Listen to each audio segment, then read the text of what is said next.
ಇನ್ನು 10 ವರ್ಷಗಳ ಬಳಿಕ ಜಮ್ಮು ಕಾಶ್ಮೀರದಲ್ಲಿ ಸಾರ್ವತ್ರಿಕ ಚುನಾವಣೆ ಅಂದರೆ ವಿಧಾನಸಭಾ ಚುನಾವಣೆ ಮೊದಲ ಹಂತದ ಮತದಾನ ಇವತ್ತು ಆರಂಭ ಆಗಿದೆ. ಒಟ್ಟು 24 ಕ್ಷೇತ್ರಗಳಲ್ಲಿ ಇಲ್ಲಿ ತನಕ ಬಂದಿರೋ ಮಾಹಿತಿ ಪ್ರಕಾರ ಶಾಂತಿಯುತ ಮತದಾನ ಆಗಿದೆ.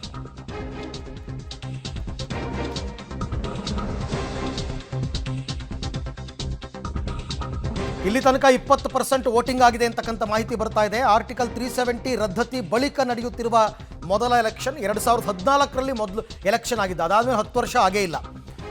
ಮೊದಲ ಹಂತದಲ್ಲಿ 35,000ಕ್ಕೂ ಹೆಚ್ಚು ಕಾಶ್ಮೀರಿ ಪಂಡಿತ ಮತದಾರರಿದ್ದಾರೆ. ಅವರೆಲ್ಲರನ್ನೂ ವೋಟ್ ಮಾಡಿ ಅಂತ ಮೋದಿ ಕರೆ ಕೊಟ್ಟಿರ್ತಕ್ಕಂಥದ್ದು ಹೆಚ್ಚಿನ ಸಂಖ್ಯೆಯಲ್ಲಿ.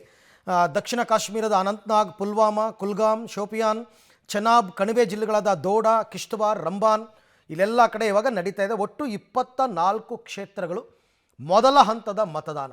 ಇದಾದಮೇಲೆ 24ನೇ ತಾರೀಕು ಇನ್ನೊಂದು 2ನೇ ಹಂತದ ಮತದಾನ ಇದೆ. ಬಟ್ ದೊಡ್ಡ ಸವಾಲಾಗಿತ್ತು ಇಲ್ಲಿ ಚುನಾವಣೆಯನ್ನು ನಡೆಸ್ತಕ್ಕಂಥದ್ದು. ಆದರೆ ಆರ್ಟಿಕಲ್ 370 ರದ್ದತಿ ಬಳಿಕ ಶಾಂತಿಯುತವಾಗಿ ಜನ ಬಂದು ವೋಟನ್ನು ಹಾಕ್ತಾ ಇದ್ದಾರೆ. ಮೊದಲೆಲ್ಲ ಜಮ್ಮು ಕಾಶ್ಮೀರದಲ್ಲಿ ಎಲೆಕ್ಷನ್ ಅಂತಂದರೆ ಬರೀ ಗಲಾಟೆ ಗಲಭೆಗಳೇ ಆಗ್ತಾಯಿತ್ತು. ಈ ಬಗ್ಗೆ ಕೂಡ ಮತ್ತಷ್ಟು ಮಾಹಿತಿ ನನ್ನ ಕೊಲೀಗ್ ಮಾದೇಶ್ ಅವರಿಂದ ಪಡ್ಕೊಳ್ಳೋಣ. ಮಾದೇಶ್, ನಿಜಕ್ಕೂ ಕೂಡ ಜಮ್ಮು ಕಾಶ್ಮೀರದಲ್ಲಿ ಒಂದು ಚುನಾವಣೆಯನ್ನು ಶಾಂತಿಯುತವಾಗಿ ಮಾಡ್ತೀವಿ ಅಂತಂದರೆ ಬಹುದೊಡ್ಡ ಸವಾಲದು ಒಂದು ಕಾಲದಲ್ಲಿ. ಬಟ್ ಈಗ ಹಾಗಾಗ್ತಾ ಇಲ್ಲ.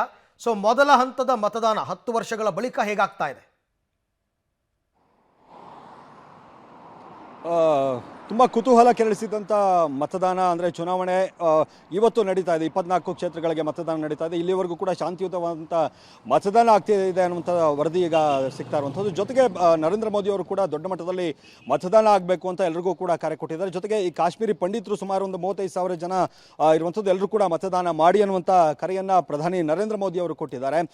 10 ವರ್ಷಗಳ ನಂತರ ನಡೀತಾ ಇರುವಂಥ ಸಾರ್ವತ್ರಿಕ ಚುನಾವಣೆ ತುಂಬಾ ಕುತೂಹಲವನ್ನು ಕೆರಳಿಸಿರುವಂಥ ಚುನಾವಣೆ ಇದು.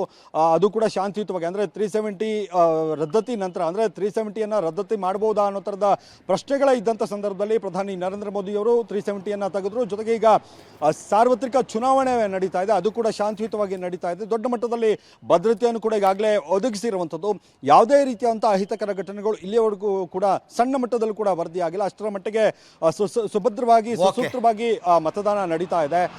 ಜನ ಕೂಡ ತುಂಬ ಉತ್ಸುಕರಾಗಿ ಅಲ್ಲಿ ಮತದಾನಕ್ಕೆ ಭಾಗಿಯಾಗ್ತಾ ಇರುವಂಥದ್ದು ಕೂಡ. ಜೊತೆಗೆ ಪ್ರಧಾನಿ ನರೇಂದ್ರ ಮೋದಿ ಅವರ ಜೊತೆಗೆ ಬೇರೆ ಬೇರೆ ಮುಖಂಡರುಗಳು ಕೂಡ ಕರೆಯನ್ನು ಕೊಟ್ಟಿದ್ದಾರೆ, ಬಂದು ಮತದಾನ ಮಾಡಿ ಅನ್ನೋ ಥರದಲ್ಲಿ. ಒಂದು ರೀತಿಯ ಹರ್ಷದ ವಾತಾವರಣ ಈಗ ಇರುವಂಥದ್ದು. ಅಂದರೆ ಏನಾಗಬಹುದು ಅಲ್ಲಿನ ಅಂದರೆ ಚುನಾವಣೆಯ ನಂತರ ಯಾವ ಪಕ್ಷ ಬರ್ಬೋದು, ಯಾರು ಅಧಿಕಾರಕ್ಕೆ ಬರ್ಬೋದು, ಈ ಥರದ ಕುತೂಹಲಗಳು ಕೂಡ ಇರುವಂಥದ್ದು. ಮಹೇಶ್, ತಮ್ಮ ಎಲ್ಲ ಮಾಹಿತಿಗಾಗಿ ಧನ್ಯವಾದ.